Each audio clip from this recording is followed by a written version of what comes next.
Intro. रात के ठीक 12 बजे एक बंद कमरे में मिली एक लाश। ना कोई आवाज, ना कोई गवाह, और ना ही कोई ऐसा सबूत जो कातिल तक पहुंचा सके। पुलिस ने इसे परफेक्ट मर्डर कहा, लेकिन हर परफेक्ट क्राइम अपने पीछे छोड़ जाता है एक गलती। मैं हूं आपका दोस्त गोल्डी, और आज की इस खतरनाक मर्डर मिस्ट्री में सच और झूठ के बीच छुपा है एक ऐसा राज जो आपके होश उड़ा देगा। तो हेडफोन्स लगाइए, लाइट्स ऑफ करिए और शुरू करते हैं part 2 the case of perfect murder. Rajan Guglani के साथ उसके बंगले के सामने पहुंचा। उसने इसरार के साथ मुझे अपने घर में आने को कहा। हालांकि मुझे अपने घर वापस लौटने की जल्दी थी, लेकिन एक मुलाहिदे के तहत मैंने वो न्योता कबूला, और इस अंदाज से कबूला कि वहां से फौरन ही वापस हो लूंगा। कहकर मुलजिम ने एक गहरी सांस ली और अपनी कही बात का असर देखने के लिए अदालत में चारों ओर निगाह डाली। अपना बयान पूरा करो, जज साहब ने कहा। यूं उसके बुलावे पर मैं उसके बंगले में भीतर पहुंचा, जहां उसने मुझे ड्राइंग रूम में बैठाने के बजाय अपने कमरे में चलकर बैठने को कहा। मुलजिम ने बताया। वहां से मैं कोई खास हिल हुज्जत न की और यूं उसके साथ उसके कमरे में पहुंचा। फिर तकरीबन 15 मिनट बाद मैं वहां से उठा और उसे नाइट विश करके वापस अपने घर आ लगा। सारा कोर्ट बेहद शांत था। इस तरह जब मैं सोने की नीयत के साथ वापस अपने कमरे में पहुंचा तो मेरी निगाह वहीं वॉल क्लॉक पर गई, जिसमें तब 12 बजने में कोई 5 मिनट बाकी थे। दिन भर का थका हारा आखिरकार मैं बिस्तर पर लेट गया और आगे 1 बजे तक बिस्तर पर अपने घर में ही रहा। आगे फिर एक वजह के तहत मुझे अपना बिस्तर छोड़कर उठना पड़ा। ऐसी क्या वजह थी मिलाड, उस वजह को मैं आगे बताना चाहूंगा। मुलजिम के जवाब ने जज के चेहरे पर अप्रिय भाव पैदा किए।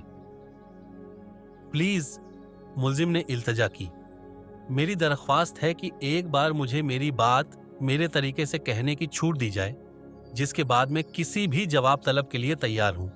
ठीक है, जज ने एक पल के लिए सोचा और सिर हिलाते हुए कहा, अपना स्टेटमेंट कंप्लीट करिए।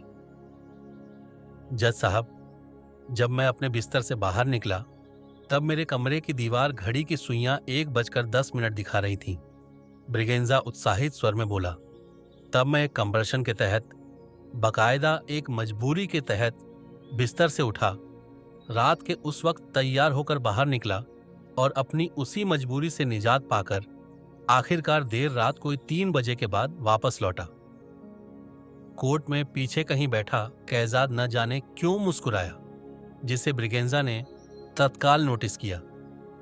फिर जब मुझे सुबह गिरफ्तार किया गया तो मैंने अपने बचाव के लिए इलाके के 3 मुअज्जिज लोगों को इस बाबत खबर की।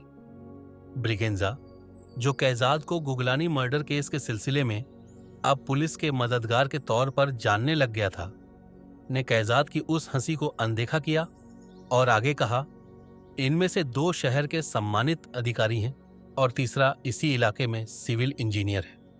क्यों? इसलिए कि मुझे एहसास था कि आगे मुझे इनकी मदद की जरूरत पड़ सकती थी, जो कि अब जाहिर है पड़ी भी हूं। मैंने उन सिविल इंजीनियर साहब को यहां अदालत में आने को कहा था और मेरी इल्तजा पर वो यहां उपस्थित हैं। ब्रिगेंजा ऊंचे स्वर में बोला। और जज साहब, मैं उन्हें यहां सामने बुलाने की इजाजत चाहता हूं। इजाजत मिली। नतीजतन एक हलचल हुई और कुछ पलों के बाद अदालत में इकट्ठा भीड़ को चीरता एक शख्स, सिविल इंजीनियर मॉरिन डिसिल्वा, हाथों में एक रोल चार्ट थामे आगे पहुंचा। गवाह कटघरे में आकर अपना पूरा परिचय दे, जज ने आदेश दिया। पूर्व स्थापित नियमों के साथ वो कार्यवाही पूरी की गई। आप मिस्टर मॉरिन डिसिल्वा हैं। मुलजिम ने अपने बचाव अभियान को आगे बढ़ाया और बोला, इस इलाके के सिविल इंजीनियर हैं और यूं इस वजह से पूरे इलाके की जियोग्राफी के जानकार हैं। कटघरे में खड़े शख्स मॉरिन डिसिल्वा ने सिर हिलाकर हामी भरी। डिसिल्वा साहब, मैं आपसे इल्तिजा करता हूं कि, ब्रिगेंजा बोला, किसी भी में आपकी गवाही को नोट किया जाएगा और ऐसे में आपका महज सिर हिलाना उद्देश्य पूरा नहीं कर पाएगा। जी, गवाह बोला, मैं इंजीनियर मॉरिन डिसिल्वा हूं और अपने पेशे की वजह से इलाके से पूरी तरह रूबरू हूं। शुक्रिया डिसिल्वा साहब। ब्रिगेंजा ने अपने गवाह की हिम्मत बढ़ाई और बोला, मैंने जब आपसे यहां आने की अपील की थी तब इसी सिलसिले में कि आपसे यहां इस इलाके का पूरा नक्शा भी साथ लाने को कहा था। मॉरिन डिसिल्वा ने एक बार फिर सिर हिलाकर हामी भरी, लेकिन फिर तत्काल अपनी गलती सुधारी। जी हां, वो बोला, जनाब, क्या आप अपने साथ वो नक्शा लेकर आए कुतुबू? हाँ, कहते हुए डिसिल्वा ने अपने हाथ में थामे एक रोल को आगे कर फैलाया और बोला, ये इस पूरे इलाके का अधिकृत अपडेटेड मैप है। आपने अपडेटेड बोला? जी हां, यहां गोवा में लोग बाग अपने अपने घरों में बदलाव कराते रहते हैं, उन्हें ऊंचा करते हैं, बड़ा करते हैं और इसीलिए इलाके के नक्शे को अपडेट किए जाने की जरूरत पड़ती है। जी, सही कहा आपने जज साहब। मुल्जिम, जो अभी तक अपने कटघरे में से जिरह कर रहा था, ने कहा, मुझे यहां से निकलकर डिसिल्वा साहब के नजदीक जाने की इजाजत दी जाए। अदालती कमरे में फैली फुसफुसाहट के बीच उसे वो इजाजत मिली। मुल्जिम ने एक गहरी सांस ली और अपने कटघर से निकलकर सामने डिसिल्वा वाले कटघरे के सामने पहुंचा। ये आपके हाथ में इलाके का नक्शा है? उसने डिसिल्वा से पूछा। जी, मेरा आपसे सवाल है कि यहां, एग्जैक्टली यहां। मुल्जिम ने अपनी एक उंगली डिसिल्वा के फैलाए नक्शे पर एक जगह टिकाई और उसे घसीटता हुआ आगे एक दूसरी जगह पर ले जाकर बोला, यहां से आगे ये यहां तक की दूरी कितनी है? नक्शे को महज देखकर यूं सटीक दूरी बताना मुश्किल होगा, डिसिल्वा बोला। चलिए, सटीक न सही, कोई अंदाजा, कोई नजदीकी अंदाजा ही बताइए। नतीजे में डिसिल्वा ने नक्शे को गौर से देखना शुरू किया। अदालत में खुसर फुसर तेज हुई। I object Maillard. अब तक अदालती कार्यवाही में शांत दिख रहे पुलिस का सरकारी वकील आगे आया और बोला, ये एक बेवजह का ड्रामा है और यूं इस ड्रिल से किसी नतीजे की बिना पर भी मुल्जिम का बेगुनाह साबित होना नामुमकिन है। आई ऑब्जेक्ट मिलार्ड, मुल्जिम बोला। जज साहब, ये पूरी ड्रिल मेरे लिए, मेरी बेगुनाही के लिए बेहद जरूरी है। क्यों जरूरी है? सरकारी वकील गर्जा, कोई वजह बयान करें। वजह अभी सामने आती है। कुछ सामने नहीं आना, वो ऊंची आवाज में बोला। ये और कुछ नहीं बल्कि अदालती कार्यवाही को महज डिले करने की ड्रिल है। Milord, I would like to draw your attention towards the fact that. बदले में मुल्जिम ने जज से अपील की, मुझे अपनी बेगुनाही को साबित करने के लिए सबूतों को पेश करने से रोका जा रहा है। ऑब्जेक्शन ओवर रूल्ड, जज ने तत्काल कहा। थैंक यू मी लॉर्ड, मुल्जिम सिर नवाकर बोला। सरकारी वकील ने मुट्ठियां भींची और उसके चेहरे पर अप्रिय भाव पैदा हुए। तो डिसिल्वा साहब, मुल्जिम पुनः कटघरे में नक्शा फैलाए खड़े डिसिल्वा से संबोधित हुआ और बोला, आपने जवाब नहीं दिया। बदले में डिसिल्वा ने एक और बार नक्शे पर निगाह दौड़ाई। कम से कम 2.5 मील। आखिरकार कुछ पलों के बाद उसने घोषणा की, ये दूरी अंदाजन है? जी, है तो अंदाजा ही, लेकिन मुझे लगता है मामूली अंतर से यही दूरी सही निकलेगी। क्या आप कोर्ट के सामने इस बात का एफिडेविट जारी कर सकते हैं? कर सकता हूं। शुक्रिया डिसिल्वा साहब, मुल्जिम बोला। आपने मेरी इल्तिजा पर यहां आने की जो गुजारिश कबूल की, उसका शुक्रिया। आप फिलहाल ये नक्शा यहां मेरे पास ही छोड़ दीजिए, ब्रिगेंजा ने सरल स्वर में कहा और फिर सरकारी वकील से संबोधित हुआ। Your turn sir. No questions milord. सरकारी वकील अपनी जगह पर खड़े हुए और बोले। नतीजतन मॉरिन डिसिल्वा ने रोल नक्शा वहीं ब्रिगेंजा के हाथों में छोड़ दिया और कटघरे से निकलकर वापस अदालती भीड़ में जा मिला। मिलार्ड, मुल्जिम एक बार फिर जज साहब से संबोधित हुआ और बोला, मिस्टर डिसिल्वा की ही तरह मैं अगले गवाह के तौर पर पुलिस विभाग में एक सिपाही को यहां अदालत में तलब करना चाहूंगा। इजाजत है मिलार्ड, मुल्जिम ने सिर नवाकर कहा। दिक्कत यह है कि मुझे इस सिलसिले में जिस गवाह की जरूरत है मैं उसका नाम नहीं जानता। अदालत में एक शोर उठा, ऑर्डर एंड ऑर्डर। जज साहब ने अपना हथौड़ा अपने सामने मेज पर सजे बेस पर बजाया। अदालत में शांति स्थापित हुई। मिस्टर ब्रिगेंजा, अगर आप अपने गवाह का नाम नहीं जानते तो हम उसे समन कैसे रिसीव करवा पाएंगे? जज साहब बोले, वो यहां अदालत में कैसे तलब किया जा सकेगा? मिलार्ड, मुझे जिस गवाह की जरूरत है वो पुलिस में बीट कांस्टेबल है। उसकी वर्दी पर लगने वाले बिल्ले पर 1122 नंबर उकेरा गया है और इत्तेफाक से वो।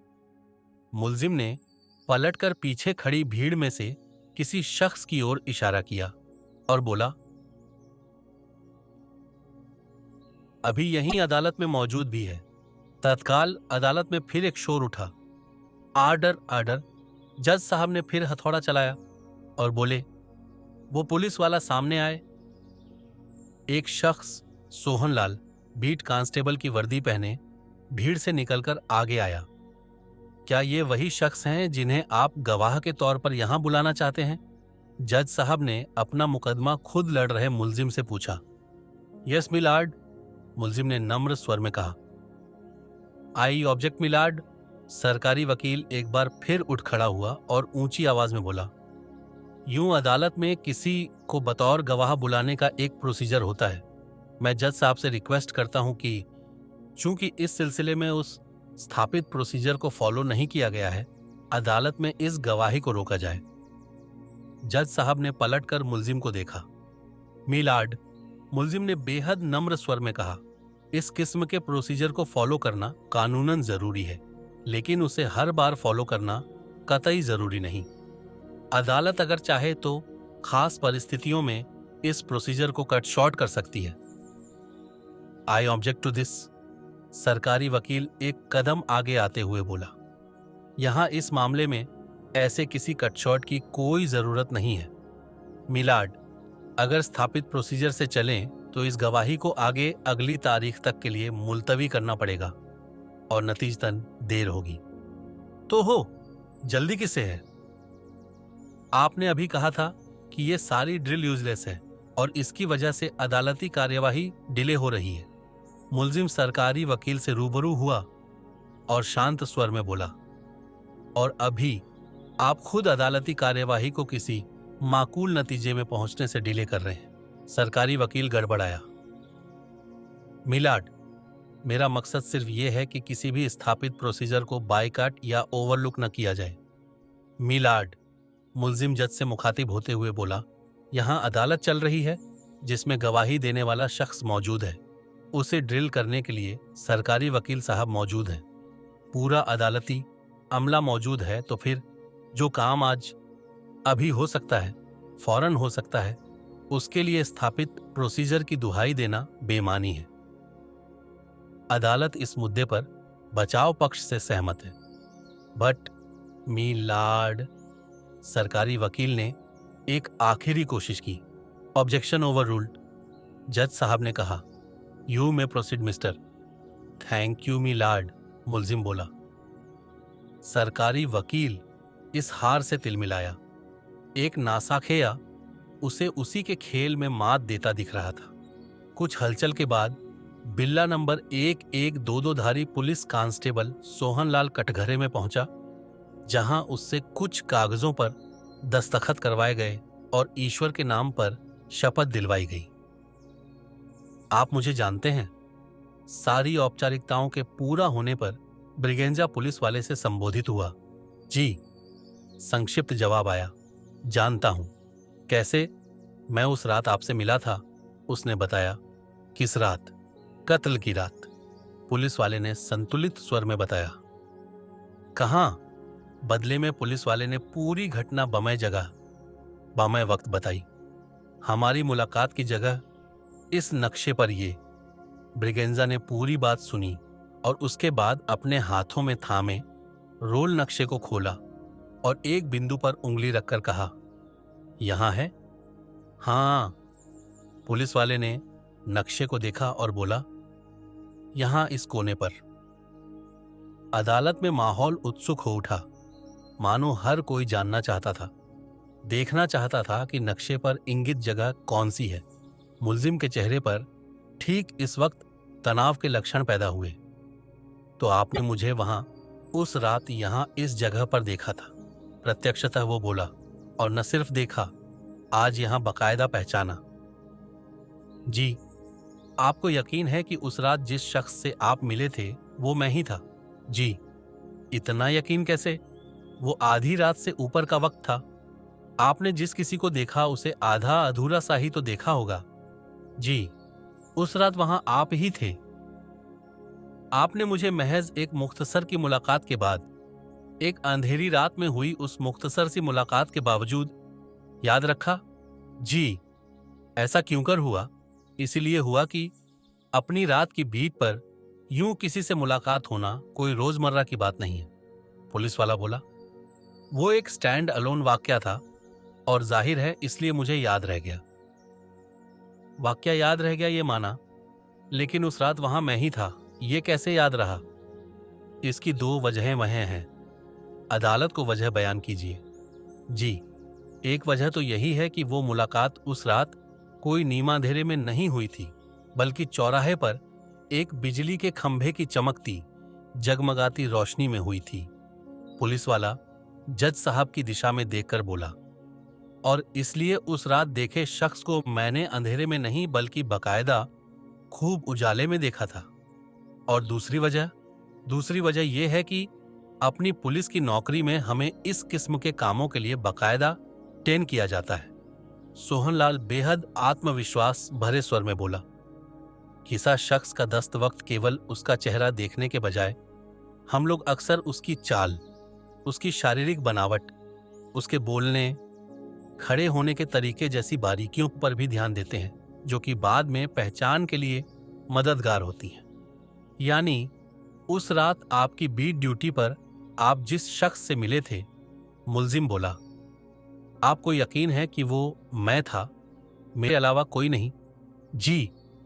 इस सिलसिले में आपको अदालत में सर्टिफिकेशन जमा करना पड़ सकता है। मुझे कोई आपत्ति नहीं। मिलार्ड, पॉइंट नोट किया जाए।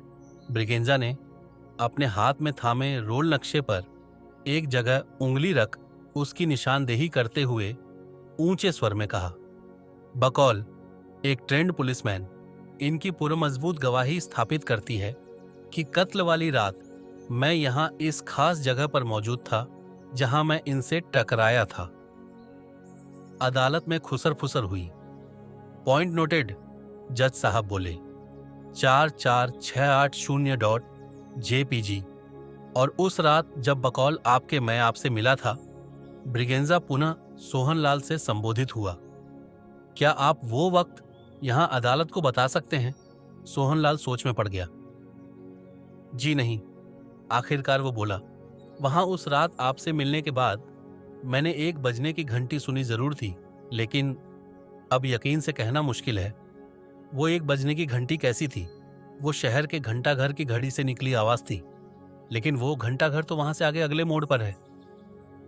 जी, लेकिन रात के उस सन्नाटे में 1 बजने की वो टन वो अलार्म खूब तेज गूंजा था। 1 बजने का? जी, यानी कत्ल वाली रात मैं आपसे रात 1 बजे टकराया था। जी। योर टर्न सर, मुल्जिम ने सरकारी वकील की दिशा में देखकर कहा। इससे पहले कि सरकारी वकील कोई जवाब देते, कैजाद लपकता हुआ उन तक पहुंचा और उनके कान में जाकर कुछ फुसफुसाया। सारी अदालत ने देखा कि कैसे सरकारी वकील साहब केवल हाँ में सिर हिलाकर कैजाद की कही बात का अनुमोदन भर कर रहे थे। नो क्वेश्चंस मी लॉर्ड। कैजाद वहां से पीछे हटा तो सरकारी वकील ने उठकर अपना काला चोंगा ठीक करते हुए कहा, no questions at this moment milord. एक पल के लिए मुल्जिम का चेहरा राख की मानिंद सफेद पड़ गया। बावजूद इसके उसने तत्काल खुद को संभाला और कंधे उचकाते हुए पुनः जज साहब को संबोधित किया। 44,681.JPG। मिलॉर्ड, अब जबकि सरकारी वकील साहब खुद ही गवाह से कोई सवाल नहीं कर रहे, मेरे लिए जरूरी हो जाता है कि यहाँ अदालत की निगाह में लाने के लिए मैं ही गवाह से कुछ और बातों को क्लियर करवाऊं। लेकिन आप अपनी जिरह पूरी कर चुके हैं, सरकारी वकील ने उठते हुए कहा। लेकिन अब चूंकि आप गवाह से जिरह करने को उत्सुक नहीं हैं, इसलिए मुझे कुछ बातों को स्थापित करने के लिए आगे सवाल पूछने पड़ेंगे, ब्रिगेंजा ने जवाब दिया। अदालत में आप दोनों खुद ही आपस में सारे फैसले नहीं कर सकते। जज साहब कड़कती आवाज में दखलंदाज हुए। Maintain the decorum. ब्रिगेंजा ने हां में सिर हिलाया और सरकारी वकील से आंखों ही आंखों में पूछा कि क्या वह आग सवाल जवाब शुरू कर। Mister public prosecutor, do you have any objection on this? जज साहब सरकारी वकील से मुखातिब हुए। नो ऑब्जेक्शन मी लॉर्ड, बदले में सरकारी वकील ने हिचकिचाते हुए कहा। गुड, जज साहब बोले और फिर ब्रिगेंजा से कहा, यू मे प्रोसीड।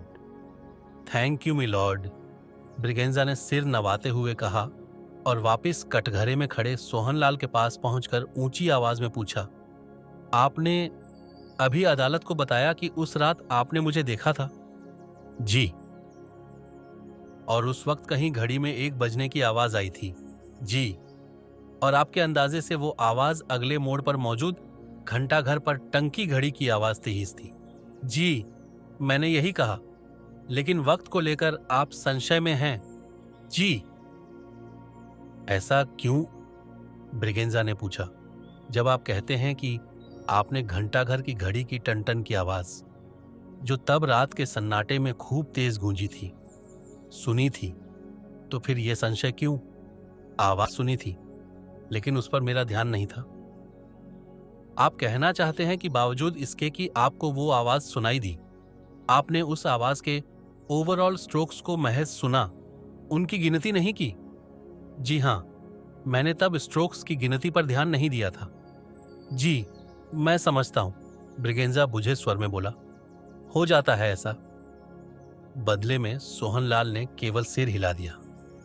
बावजूद इसके हो जाता है कि ऐसी किसी स्थिति में घड़ियों के स्ट्रोक्स सुनते वक्त एक आम आदमी खुद ब खुद अनजाने में ही स्ट्रोक्स की गिनती करने लगता है। जी, लेकिन आपने नहीं की। जी हां, इत्तेफाक की बात है। ऐसा इत्तेफाक कि आपको मुझसे मिलना याद है, वहां मेरी मौजूदगी की याद है, लेकिन घड़ियों के स्ट्रोक्स याद नहीं है। जी, है तो ऐसा ही, सोहनलाल ने विचलित हुए बिना कहा। चलिए, आपने भले ही घड़ियों के वो स्ट्रोक्स ना गिने हों, लेकिन मैंने गिने थे, बेध्यानी में गिने थे। ब्रिगेंजा ने यूं कहा कि सवाल न पूछ रहा हो, बल्कि बता रहा हो, और मेरी गिनती के मुताबिक उस वक्त 2 बजे थे। मैं नहीं जानता, सोहनलाल दृढ़ता से बोला।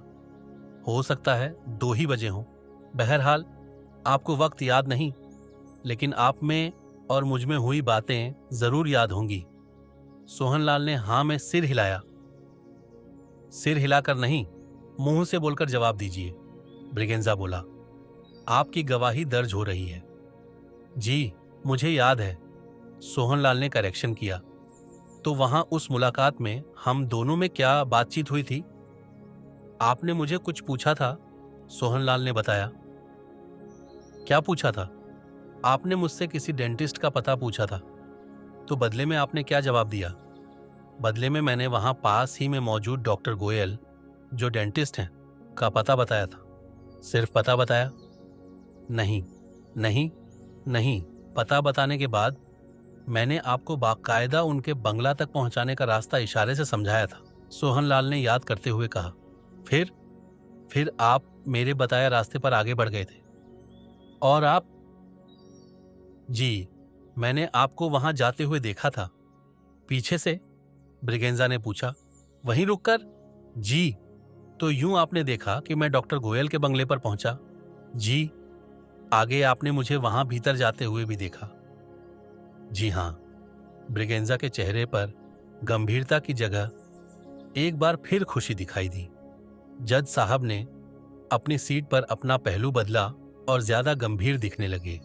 सरकारी वकील अब भी सशंकित दिख रहा था और कैजाद, उसका चेहरा अभी भी भावहीन था। मिलॉर्ड, मुझे डॉक्टर गोयल को यहां अदालत में बुलाने की छूट दी जाए। जज साहब ने हाँ में सिर हिलाया और अर्दली को उस बाबत निर्देश जारी किए। इसके बाद उन्होंने केस में अगली तारीख लगा दी और आगे अदालत को उस अगली तारीख तक के लिए मुलतवी कर दिया। थानेदार सलगांवकर इस वक्त एक जीप में कैजाद के साथ सफर कर रहा था और उसे रेलवे स्टेशन पर ड्रॉप करने जा रहा था। चूंकि अदालती तारीख अब काफी दिन बाद की थी, कैजाद पणजी लौट रहा था। पूरे रास्ते उनके बीच इस वक्त जो डिस्कशन था उसका टॉपिक गुगलानी मर्डर केस ही था। जिस तरह केस आगे बढ़ रहा है, सलगांवकर ड्राइव करता हुआ बोला, मुझे लगता है कि ब्रिगेंजा अदालत में ये बात साबित करके दिखा ही देगा कि वो बेगुनाह है। तुम भूल रहे हो कि उसके खिलाफ अकाट्य सबूत हैं। कैजाद बोला, अकाट्य? मकतूल का लिखा वो नोट जिसमें उसने बाकायदा अपने कातिल का नाम लिखा है। कैजाद बोला, इस केस में वो एक ऐसा सबूत है जिसे कोई अदालत अनदेखा नहीं कर सकती। अभी तो यही लगता है, लेकिन सलगांवकर सशंक स्वर में बोला, कौन जाने ब्रिगेंजा के पास इस नुक्ते की काट की बाबत कौन सा तीर है। उसका कैसा भी, कोई भी तीर इस सबूत की अनदेखी नहीं कर सकता। जिस तरह वो इस केस में प्रोग्रेस करता दिख रहा है, मुझे शक है कि बहुत जल्द वो आजाद घूम रहा होगा। एक कत्ल करने के बावजूद कत्ल उसने किया है, ये अदालत में साबित तो करना पड़ेगा।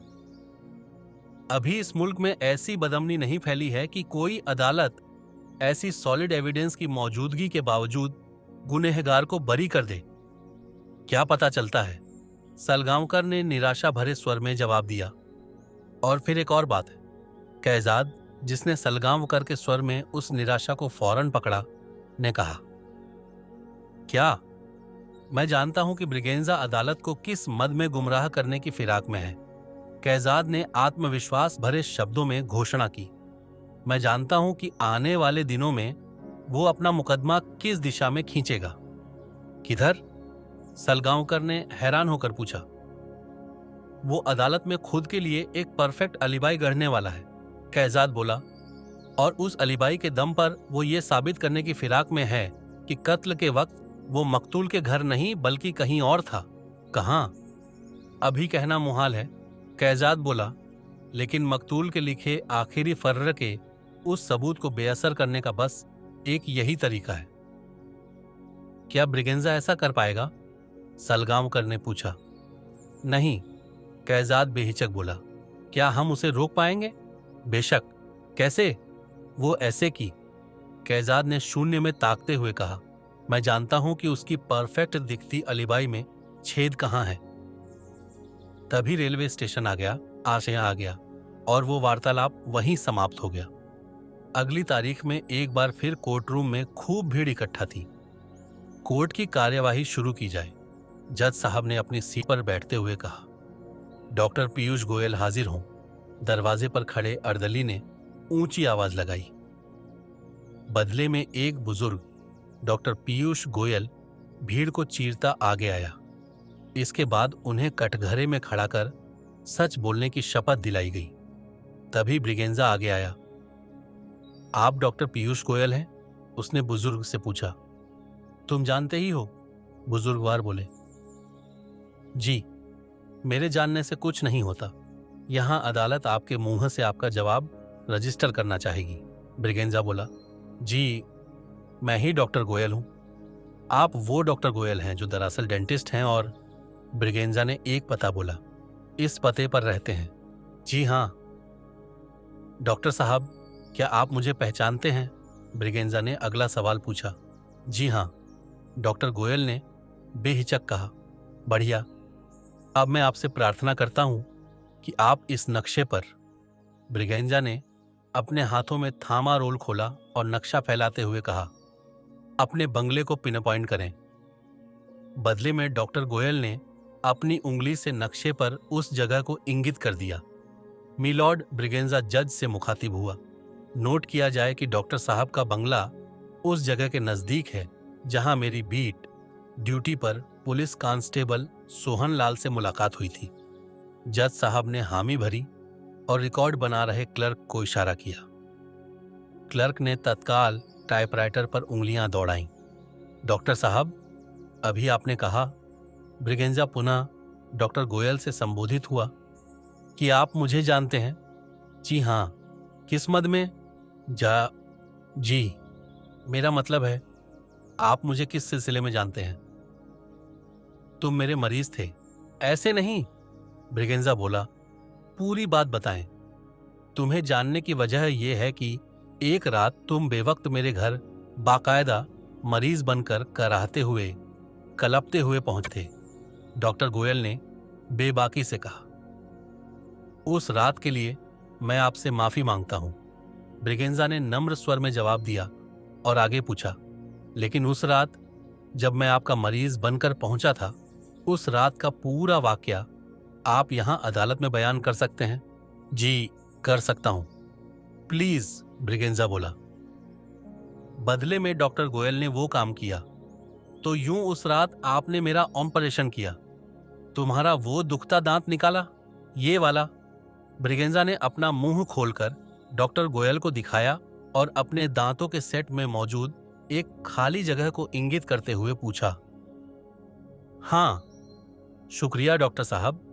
ब्रिगेंजा ने अपना मुंह बंद किया और बोला, क्या आपको याद है कि उस रात आपने मेरी आमद के वक्त दीवार घड़ी को खास तौर पर नोटिस में लिया था और इस बात पर नाराजगी जाहिर की थी कि कैसे मैं उस गैर वक्त में आपकी परेशानी का बायस बन रहा था? जी, डॉक्टर गोयल हिचकिचाते हुए बोले, मैं एक रिटायर्ड बूढ़ा शख्स हूं जो यूं देर रात को उठना अफोर्ड नहीं कर पाता। आई अंडरस्टैंड, ब्रिगेंजा ने सहमति जताते हुए नम्र स्वर में कहा और आगे पूछा, तो उस वक्त आपकी दीवार घड़ी पर सुइयां क्या वक्त दिखा रही थीं? मुझे लगता है, डॉक्टर गोयल ने याद करते हुए जवाब दिया, 2:07 हुए थे। लगता है मेरे ख्याल से ऐन यही वक्त था। आपने अपनी कलाई घड़ी चेक की थी? ब्रिगेंजा ने जैसे याद दिलाया और बोला, वरना दीवार घड़ी पर निगाह डालने, मेरे सामने डालने की वजह तो कुछ और ही थी। आई रिमेंबर, बुजुर्गवार बिना हिचके बोले, वजह मैं बता चुका हूं। आपकी बताई वजह से मुझे इत्तेफाक है, ब्रिगेंजा बोला। मैं समझ सकता हूं कि यूं किसी अजनबी का बेवक्त गले आ पड़ना कितनी असहज स्थिति पैदा करता है। डॉक्टर गोयल ने सिर हिलाकर हामी भरी। बहरहाल आपने वक्त को खास नोटिस में लिया था, ब्रिगेंजा बोला। वजह चाहे जो थी, लेकिन थी। जी, और बकौल आपकी दीवार घड़ी में, आपकी कलाई घड़ी में 2:07 या 8 हुए थे। जी हाँ। फिर आगे मैं आपके हवाले था, ब्रिगेंजा बोला। आपके सामने था? जी हाँ। कितने बजे तक?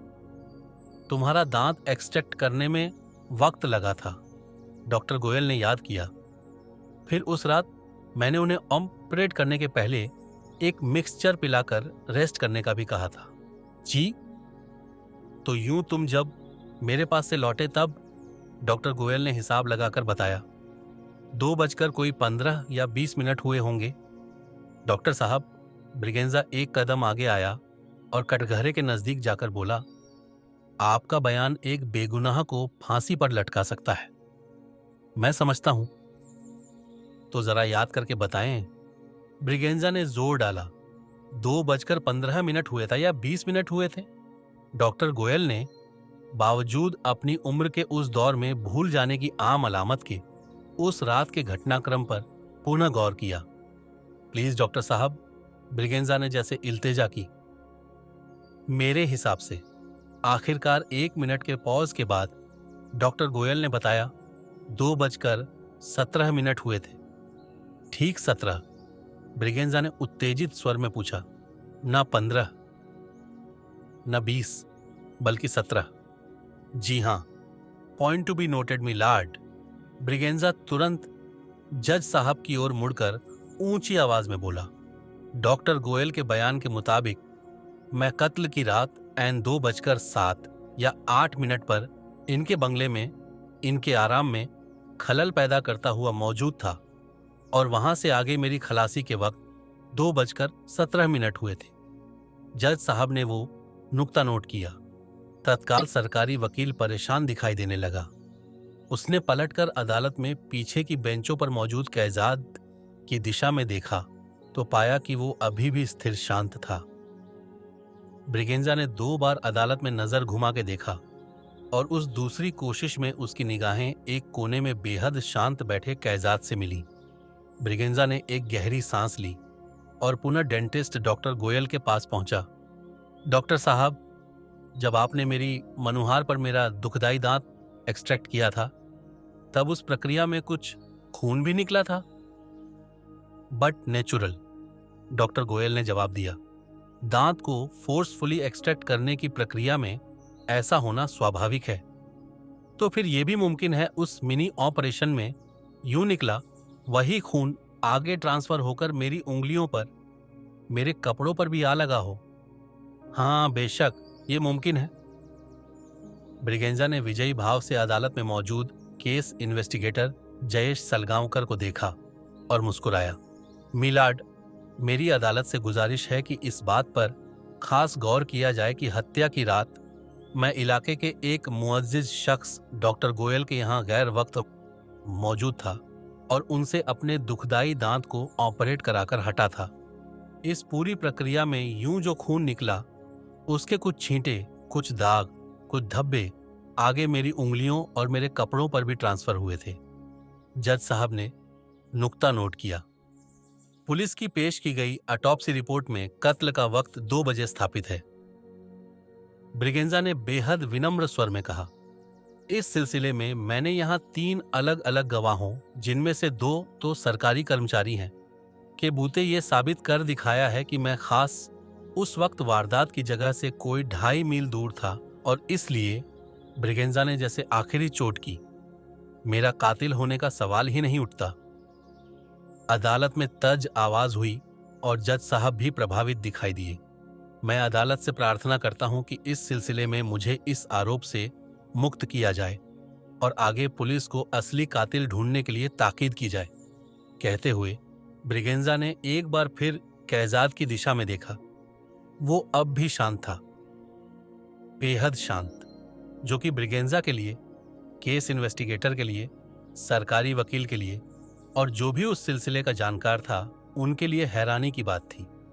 यहां अदालत में मुलजिम ने मामले में जिक्र में आई कई घड़ियों के बूते अपनी बेगुनाही साबित करने की कोशिश की है, जैसे कि इस केस में पूर्व स्थापित है।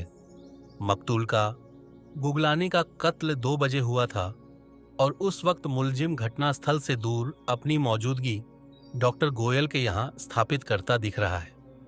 जज साहब ने कहना शुरू किया, अब सारा मामला इन्हीं घड़ियों पर, दिखते वक्त की सटीकता पर, उनकी एक्यूरेसी पर निर्भर करता है। हमारे इस कस्बे में स्थापित घंटाघर को यहाँ टेलीग्राफ दफ्तर हैंडल करता है और उसकी एक्यूरेसी पूर्व स्थापित है।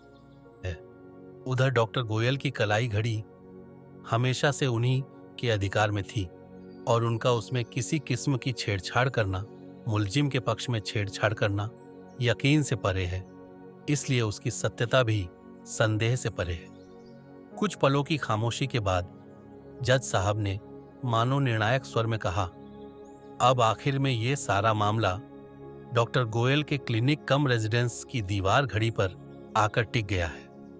यूं अगर तहकीकात में डॉक्टर गोयल के निवास स्थान पर लगी दीवार घड़ी पर डिस्प्ले टाइम की एक्यूरेसी स्थापित हो जाती है तो इस अदालत को उस परिस्थिति में मुलजिम की पेश अलीबाई को एक्सेप्ट करना ही होगा।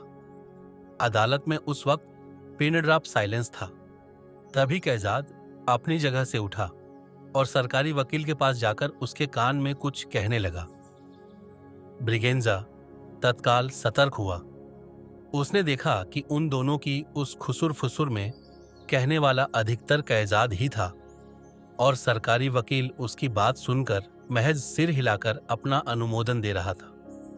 इन डेट केस योर ऑनर, आखिरकार सरकारी वकील कैजाद के साथ अपनी मुख्तसर की गुफ्तगू से फारिग हुआ और उठता हुए ऊंची आवाज में बोला, मैं अदालत से गुजारिश करूंगा कि यहाँ जिक्र में आई। इन तीनों घड़ियों में डिस्प्ले टाइम की कैसी भी कोई भी इन्वेस्टिगेशन आज ही, बल्कि अभी की जाए। आज ही, ब्रिगेंजा हैरत भरे स्वर में बोला। अभी? सरकारी वकील ने जवाब दिया। फौरन की जाए। लेकिन यह कैसे मुमकिन है? ब्रिगेंजा ने पूछा। मुमकिन है योर ऑनर। सरकारी वकील पलटकर जज साहब से मुखातिब हुआ और बोला, आज यहां अदालत में इस केस से जुड़े तमाम लोग उपस्थित हैं। अदालत ने केवल इतना करना है कि वो 1 या बड़ी हद 2 घंटों का ब्रेक अनाउंस करे और इस दौरान केस के चीफ इन्वेस्टिगेटर को इन घड़ियों में प्रदर्शित टाइम की जेन्युइनिटी की जांच करने का हुक्म दे। लेकिन ऐसी जल्दी क्यों? ब्रिगेंजा बोला। Let the procedure take its time. Here we can't mister Braganza. सरकारी वकील पुनः ब्रिगेंजा की दिशा में मुड़कर संतुलित स्वर में बोला। इस केस में अगर घड़ियों की ऐसी कोई भी जांच होनी है तो वो अभी, फौरन होनी चाहिए। लेकिन क्यों? इसलिए कि ऐसी फौरी जांच ज्यादा सटीक होगी। सरकारी वकील बोला। अगर देर का गया या अगला तारीख तक इस टाला गया तो इस दौरान घड़ियों में किसी हेर फेर की संभावना बनी रहेगी। बहुत रबिश, ब्रिगेंजा भड़का। मार्क योर वर्ड्स, जज साहब तत्काल बोले। Sorry your honour. ब्रिगेंजा ने फौरन अपनी गलती का एहसास किया और माफी मांगी।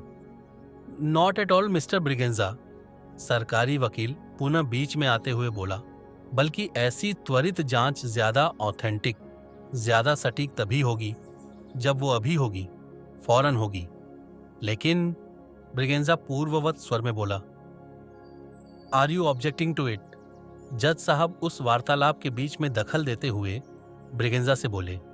मी लॉर्ड, ब्रिगेंजा ने कुछ कहना चाहा। Are you objecting to it? जज साहब ने फिर पूछा। नो मी लॉर्ड, ब्रिगेंजा ने धीमे स्वर में हिचकिचाते हुए जवाब दिया। घड़ियों में प्रदर्शित वक्त की जांच अब भी होगी। जज साहब ने अपना फैसला सुनाया और इसके लिए ये अदालत संबंधित पुलिस अधिकारी को 1.5 घंटे का वक्त देती है। अब से ठीक 1.5 घंटे बाद ये अदालत दोबारा शुरू की जाएगी। तत्काल वहां से भीड़ छंटनी शुरू हुई। जज साहब के वहां से उठ जाने के बाद जब वहां मौजूद भीड़ निकल रही थी, जयेश सलगांवकर और कैजाद सरकारी वकील के पास पहुंचे। ब्रिगेंजा ने देखा कि तीनों की उस मिनी मीटिंग में कैजाद जैसे दोनों को कुछ समझा रहा था। पता नहीं किस चक्कर में है, ब्रिगेंजा सोचता रहा। फिर उसने देखा कि एसओ जयेश सलगांवकर वहां से हटकर बाहर निकल गया और बाकी बचे दोनों अदालत के बाहर कैंटीन की तरफ बढ़ चले। ब्रिगेंजा ने एक आह भरी, अपनी जेब से अपना सेलफोन बरामद किया और वहीं अपनी जगह पर दोबारा बैठ गया। 1.5 घंटे बाद अदालती कार्यवाही फिर शुरू हुई और जयेश सलगांवकर अपनी रिपोर्ट के साथ पेश हुआ। मिलाड, ब्रिगेंजा ने अपनी जगह से उठते हुए कहा, मुझे केस के chief investigator mister Jayesh Salgaonkar से सवाल पूछने की इजाजत दी जाए। प्रोसीड, जज ने उत्तर दिया। आपने अपनी जांच मुकम्मल की? ब्रिगेंजा ने सलगांवकर से सीधे मुद्दे की बात पूछी। जी, सलगांवकर ने जवाब दिया। पूरी की? जी। तीनों घड़ियों की? ब्रिगेंजा ने फिर पूछा। जी हां। इस बार सलगांवकर का स्वर बदला। मिस्टर सलगांवकर, ब्रिगेंजा ने मजाकिया लहजे में पूछा, आप नाराज हो रहे हैं? जा नहा। सलगांवकर न खुद का संभाला। मुझे लगा, ब्रिगेंजा मुस्कुराया। एक पल के लिए लगा, गलत लगा। सलगांवकर ने सपाट चेहरे से उत्तर दिया। बहरहाल, ब्रिगेंजा ने बात आगे बढ़ाई और पूछा, पहले घंटाघर वाली घड़ी से शुरू करते हैं। जी, ये स्थापित तथ्य है कि इस घंटाघर का निर्माण यहां पुर्तगालियों ने करवाया था। जी, ये बात सच है।